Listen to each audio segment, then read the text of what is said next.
તો શું તમને ખબર છે, અમદાવાદમાં ફરી એકવાર નીકળવાની છે રથયાત્રા। અમદાવાદમાં આવેલા ભદ્રકાળી મંદિરની 6.25 કિલોમીટર લાંબી નગર યાત્રા નીકળવાની છે। 615 વર્ષ પછી તારીખ 26 ફેબ્રુઆરીના દિવસે આ નગર યાત્રા નીકળશે।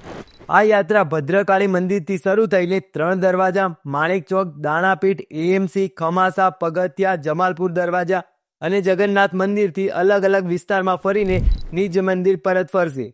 આ યાત્રાના રથમાં ભગવાન ભદ્રકાળીની ચરણ પાદુકા મૂકવામાં આવશે। એની સાથે તે અખાડા, હાથી, ભજન મંડળી સહિત ઘણા બધા ભક્તો જોડાશે।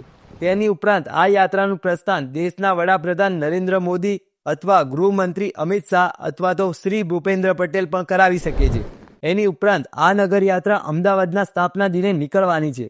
તો ભગવાન જ આપણા દ્વારે આવતા હોય તો બધું જ કામ મૂકીને પહોંચી જ જવાનું દર્શન કરવા માટે। અને કમેન્ટમાં લખવાનું ભૂલતા નહીં, જય ભદ્રકાળીમાં।